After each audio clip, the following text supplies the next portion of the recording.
এই নাটু, সকালবেলা উঠে তোর মা বাবা যখন পালিশ করে তখন তুই কি বলিস? সকালে উঠে আমি মনে মনে বলি, সারাদিন আমি যেন নিজের মতো চলি। নিষেধ করেন যাহা মোর গুরুজনে, আমি যেন সেই কাজ করি গোপনে গোপনে। আরে না, নাটু, তুই তো দারুণ বললি। আচ্ছা কেষ্ট, তুই একটা ছড়া বলতো। বলছিস, তাহলে করি। বাঁশবাগানের মাথার উপর চাঁদ উঠেছে ওই, সারা জীবন শুধু বাবা মায়ের ঠ্যাঙানি খেলাম, সফল হলাম কই। আরে চুপ কর, স্যার আসছে। এই তোরা সব হট্টগোল করছিস কেন? Boss boss. Thank you sir. আচ্ছা নাটু, তুমি বলতে পারবে আমরা যখন কোনো কিছু ইনফরমেশন খুঁজে না পাই তখন কি সার্চ করি? কেন sir, Google. Vary good, vary good. তাহলে বলো তো, গুগলের জনককে? স্যার জানেন না, গুগলের জনক হলো ছাগল। বদমাইশ, তুই আমার সঙ্গে ইয়ার্কি করছিস? তা এটা কিভাবে সম্ভব? কেন স্যার, আপনি জানেন না? ছাগলের ওইটা তো গোল গোলই হয় স্যার। হ্যাঁ, আমি তো ভাবিনি। আরে নাটু, তুই তো ব্যাপক ট্যালেন্টেড নাটু। বস বস বাবা, বস।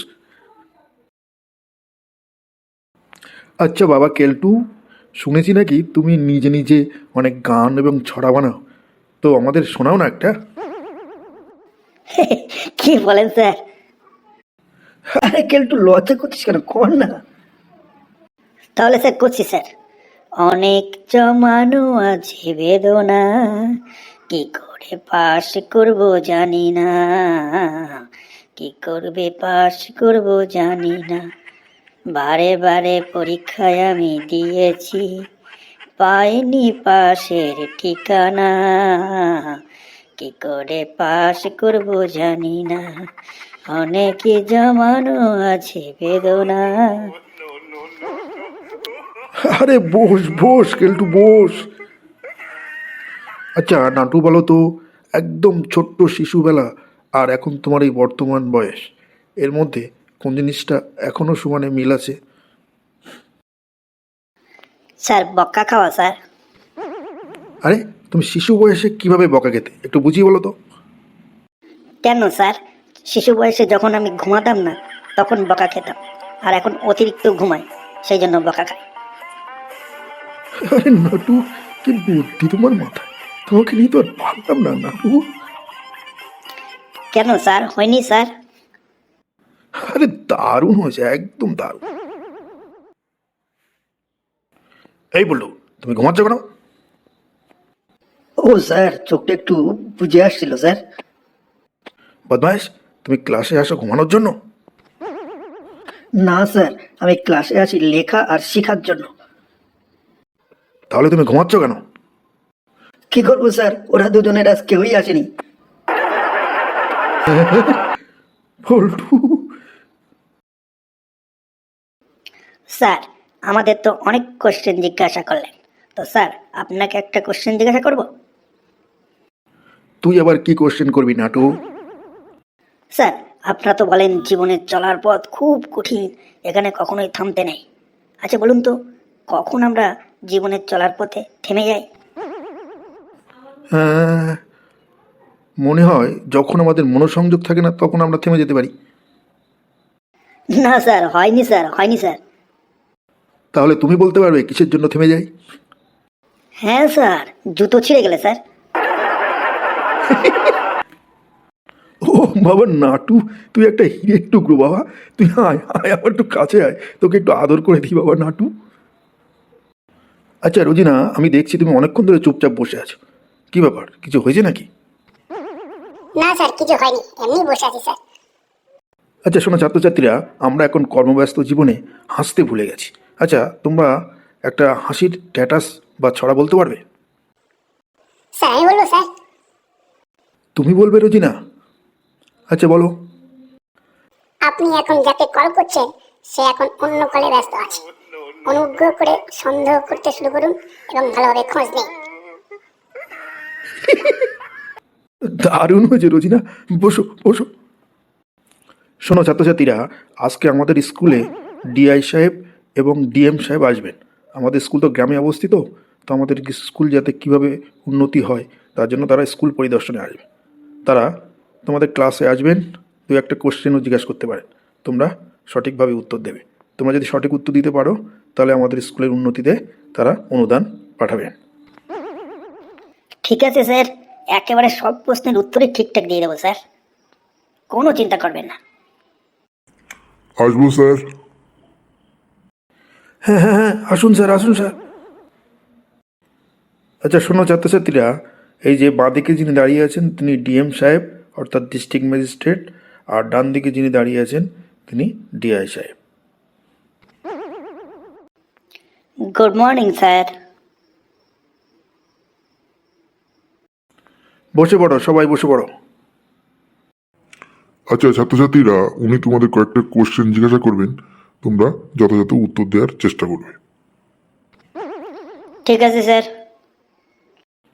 আচ্ছা ছাত্রছাত্রীরা, তোমরা জীবনে বড় হয়ে কে কি হবে অর্থাৎ তোমাদের জীবনের লক্ষ্য কি সেই সম্পর্কে আমি এখন কিছু প্রশ্ন জিজ্ঞাসা করছি।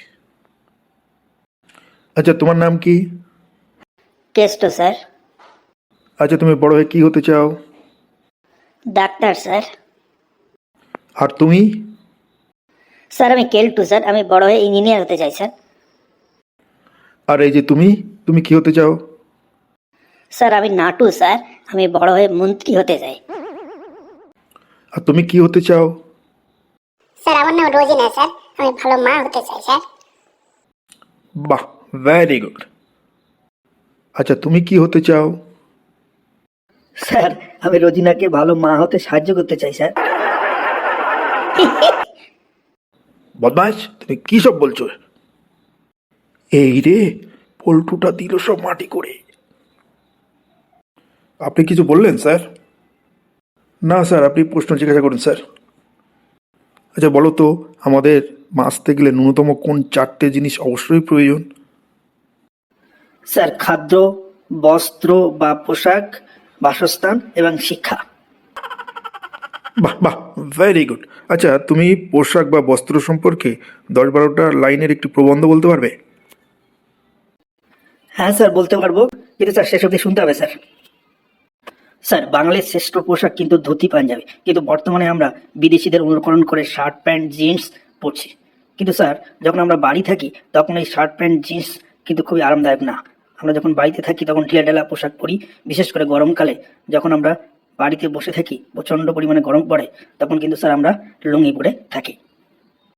স্যার লুঙ্গি একটা ঢিলেঢালা পোশাক, এতে না আছে কোনো চেন, না আছে কোনো বোতাম, কোনো মতে কোমরে গুজে পরতে হয়, যে কোনো সময়ে খুলে যেতে পারে, তাতে কোনো সন্দেহ নাই। স্যার যখন জোর বাতাস হয় তখন যদি আমরা সেই সময় দাঁড়াই তাহলে একটি ডিঙি নৌকার মতো আচরণ করে এবং এক স্থান থেকে অন্য স্থানে উড়িয়ে নিয়ে যেতে পারে। সেই সময় সাবধান না হলে বিপদ হতে পারে।